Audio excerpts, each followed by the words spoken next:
My name is Joe Biden. I am Jill Biden's husband. That's how I'm better known. President Yost, Auxiliary President Henney, Auxiliary President Lehman, and a guy I've known for a long, long time, Jimmy Pascoe, Executive Director. Thank you for this invitation to be with you today.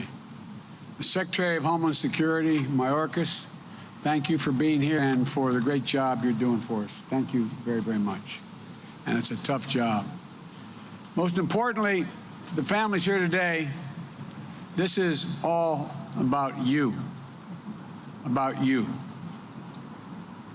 You know, I've been coming to this memorial for 40 years, missed a couple, but, and I've spoken at many, too many police memorials all around the country. And it always amazes me how the public doesn't fully understand what we expect of our law enforcement officers. We expect you to be people ready to stand in the way and take a bullet for us. We expect you to be able to track down the bad guys. We expect you to be the psychologist who talks the couple that are having a violent confrontation together to step back. We expect you to be everything. We expect everything of you. And it's beyond the capacity of anyone to meet the total expectations. Being a cop today is one hell of a lot harder than it's ever been. And to the families of the fallen, you've suffered an enormous loss. But understand, your loss is also America's loss. America's loss. And your pain is America's pain.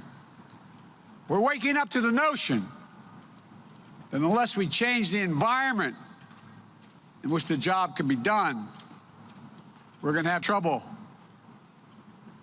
having enough women and men come forward to want to do the job.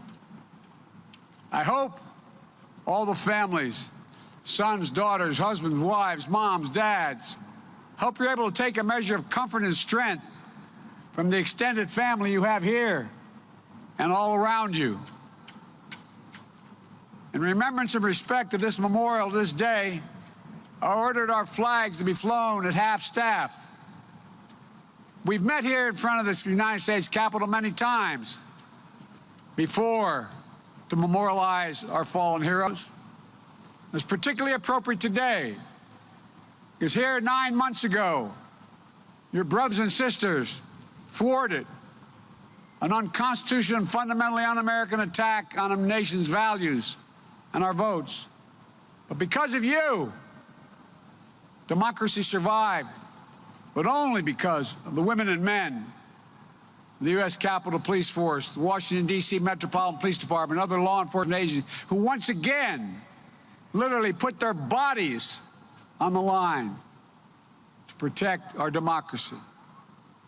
That's why I have no hesitation, had none at all, in signing the law awarding the Congressional Gold Medal of Congress, the highest expression of our nation's appreciation, to the U.S. Capitol Police and Washington, D.C. Metropolitan Police and other responding law enforcement agencies.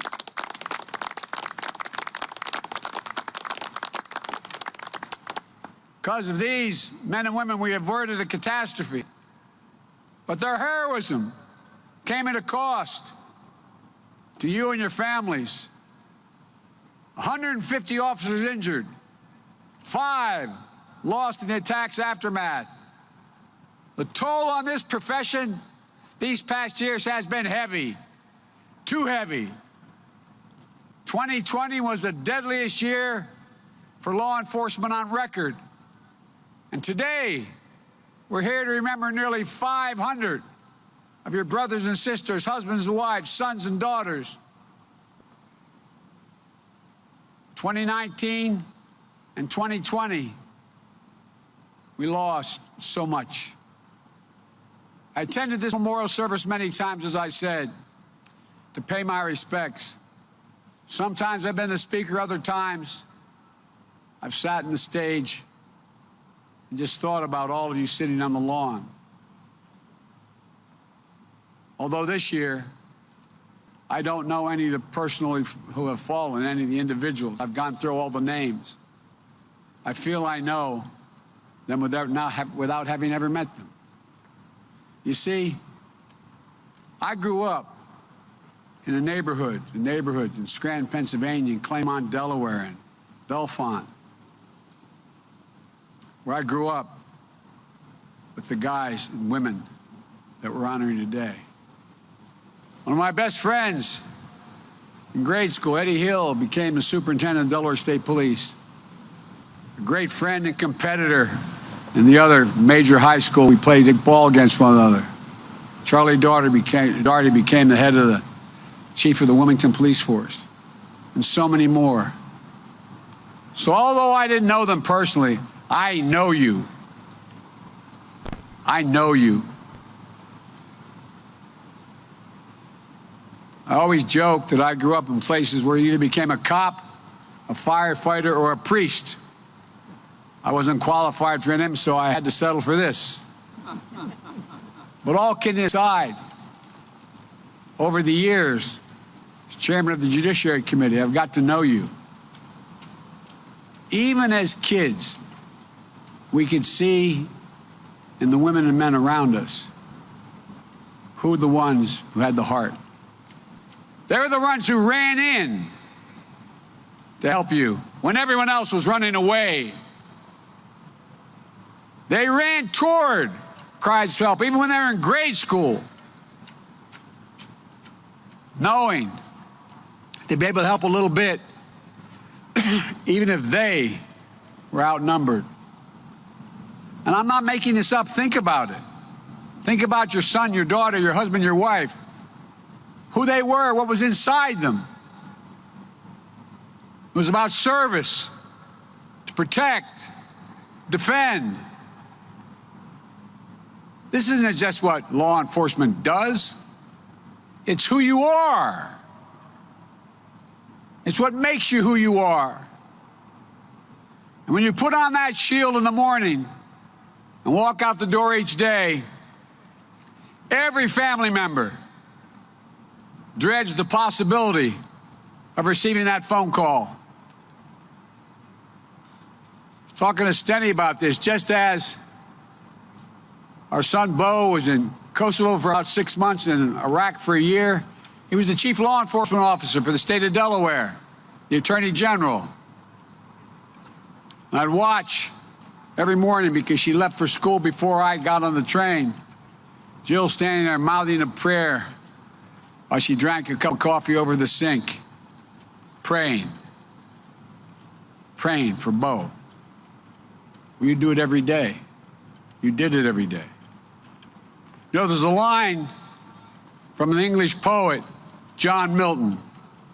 He said, "They also serve who only stand and wait." How long have you had to stand and wait and wonder when you heard something on the news or saw it on television? Thousands and thousands of American families stand and wait so their husbands, their wives, their fathers, their mothers, sons and daughters can serve the rest of us. We not only owe them, we owe you. It's not hyperbole. I mean this from the bottom of my heart. We owe you. Willing to support them. And too many of you sitting out there have received that terrible call that your loved one won't be coming home at the end of his or her shift. To the mothers and fathers who are here today, my heart aches for you. Believe it or not, Jill and I understand. We got one of those calls in a different circumstance. No parent should have to bury a child. I lost a baby daughter in an accident. I lost a brave son to cancer after coming home from a year in Iraq. But you know what? What you've gone through is hard. The fact that he was the chief law enforcement officer of Delaware, he wasn't out there literally. He'd go on patrols, but he wasn't out there walking up those stairs to make that arrest or try to stop that fight. It was always about family. It's like losing a piece of your soul. Some of you still have that feeling like you've been sucked into a black hole in your chest. Wonder, my God, will it ever change?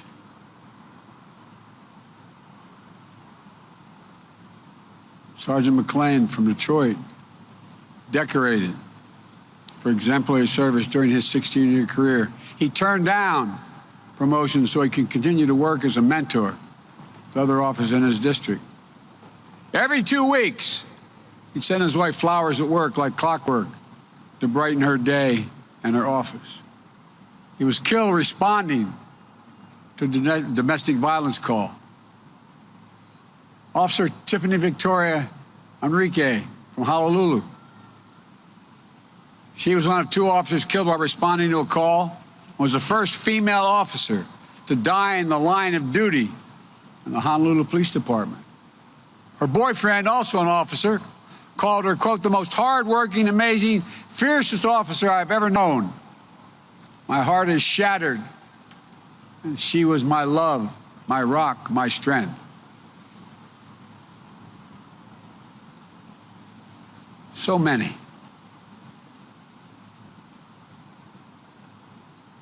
Officer Charles Brazildo passed away in 2016, but he was recognized in his line of duty this year. He was part of an elite unit, the Port Authority of New York and New Jersey, a unit trained to perform technical rescue operations. After the terrorist attack on September 11th, he was assigned to search and recovery efforts in the World Trade Tower. He, like so many others, contracted cancer. He died of cancer following that assignment. He made friends wherever he went. He loved the outdoors. He was his neighborhood go-to guy, organizing almost anything, including hunting expeditions. As you call the roll today, we're acutely aware that behind each name are families. As I said, we know from personal experience that every time there's a ceremony memorial honoring your lost husband or wife, son or daughter, it can summon that pride, but also that terrible feeling, as if you're just hearing the news for the first time. So I want you to know, I know although you look forward to honoring your family member, it's hard. It's hard.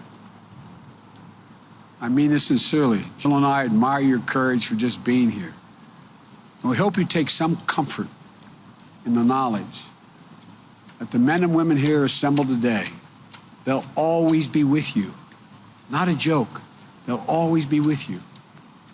Wherever you are, even if you don't know them, in a city, a town, a place you've never been before. As much as we hope not, there are going to be more names added to this roll call of bravery and sorrow. There already have been. As I was preparing these remarks early this morning in Houston, one deputy killed and 2 wounded. Chief Feiner from Houston is here today. I don't know where the chief is, but he's here today, I'm told. Known him. 7 Houston police officers in his department were killed in the line of duty since 2019. Chief, I'm here for you, pal. So is everybody else. We mourn the fallen. We pray for the recovery of the wounded. As I said, I've spoken too many times. Too many funerals for police officers. Too many funerals for brave servants who kept us safe. So under the mournful sound of the bagpipes, we must also hear something else. Call to do better, to do more, to keep you safe, to keep our communities safer, for us to step up, build trust and respect, and heal the breach we now see in so many communities. To recognize that the promise of equal and impartial justice remains a promise, but not always a reality for you or others, particularly in low-income communities. Too many communities, black and brown, too many families are grieving unnecessary losses of their sons, their daughters, their fathers, their brothers. I want to acknowledge the FOP, as was mentioned earlier, for sincerely trying to reach an agreement on meaningful reforms, congressional reform, and the negotiations over the George Floyd and Policing Act. But here's the part. A lot of the help has to come to police departments. They need help to do better.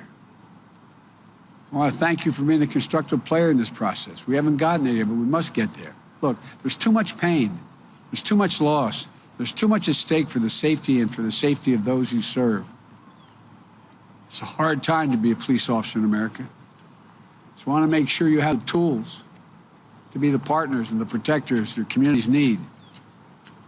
That when you look at what your communities need and what you're being asked to do, there are going to be more resources, not fewer resources to help you do your job.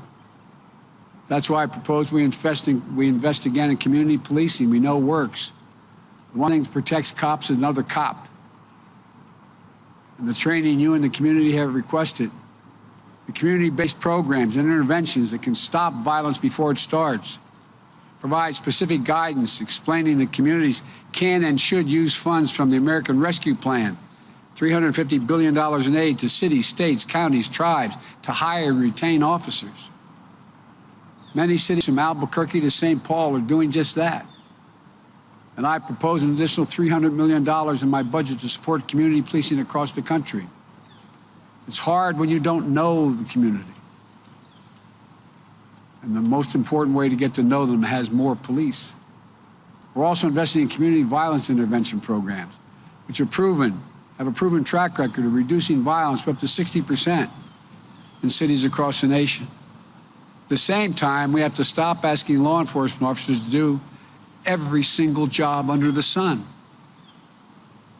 I'm committed to investing in mental health services, mental health professionals who can respond to mental health crises alongside you. You shouldn't be the one having to talk someone off the edge of the roof. You should have professional help with you.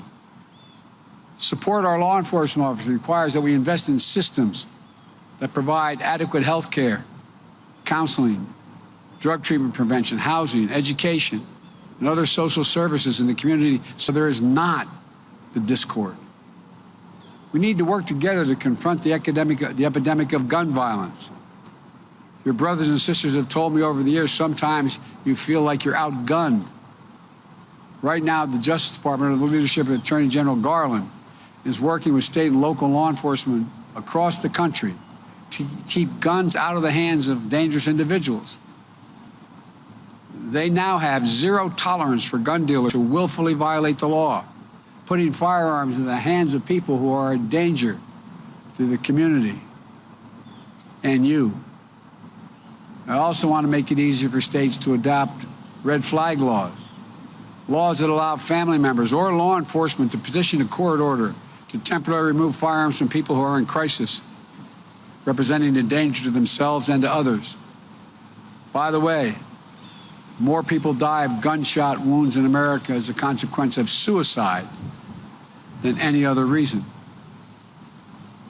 I've called on Congress to reauthorize the Violence Against Women Act and to close the domestic violence loophole to keep guns out of the hands of abusers. 40% of all calls that result in an officer's death were domestic violence related. 40%. These steps will protect you, protect the people you serve. And finally and tragically, in the past 2 years, COVID-19 has caused more deaths in the line of duty than all the other causes combined. Many of those lost their lives keeping our society safe, serving on the front lines in those dark early days of the pandemic. But now, let us prevent the preventable tragedies. The last time I stood here was to take the oath of office as your president. I said that day we have much to repair, much to restore, much to heal, much to build, much to gain.